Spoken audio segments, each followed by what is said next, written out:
राजस्थान के किसानों के लिए अच्छी और बुरी खबर एक साथ आई है। अच्छी खबर यह है कि नए वित्तीय वर्ष में 10 लाख नए और सच्चे ईमानदार किसानों को कर्ज मिलेगा। बुरी खबर यह है कि लाखों डिफॉल्टर किसानों को अब कभी ऋण नहीं मिल पाएगा, बल्कि इनकी जगह नए किसानों को प्राथमिकता दी जाएगी। देखिए रिपोर्ट।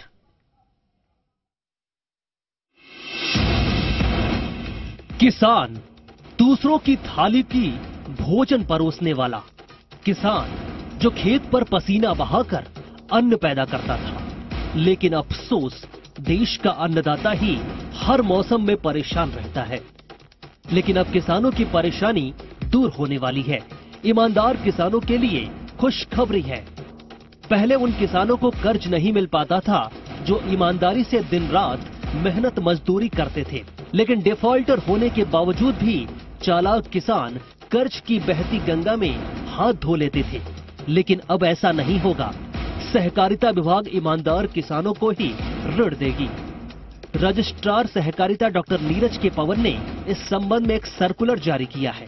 इस सर्कुलर के मुताबिक सहकारी बैंकों को दिशा निर्देश दिए गए हैं कि वो डिफॉल्टर किसानों को फिर से फसली ऋण नहीं देगी।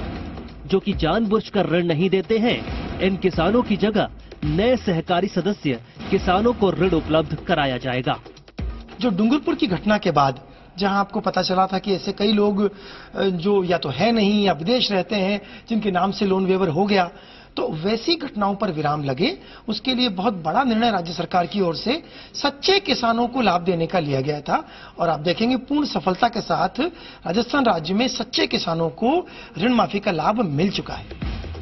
इसके साथ ही ऋण माफी में आई गड़बड़ियों पर लगाम लगाने के लिए भी सहकारिता विभाग ने ऋण माफी की प्रक्रिया को डीएमआर के जरिए, आधार के जरिए ऋण दिए जाने के निर्देश दिए हैं। साथ ही पूरी प्रक्रिया को ऑनलाइन करने के लिए भी कहा गया है।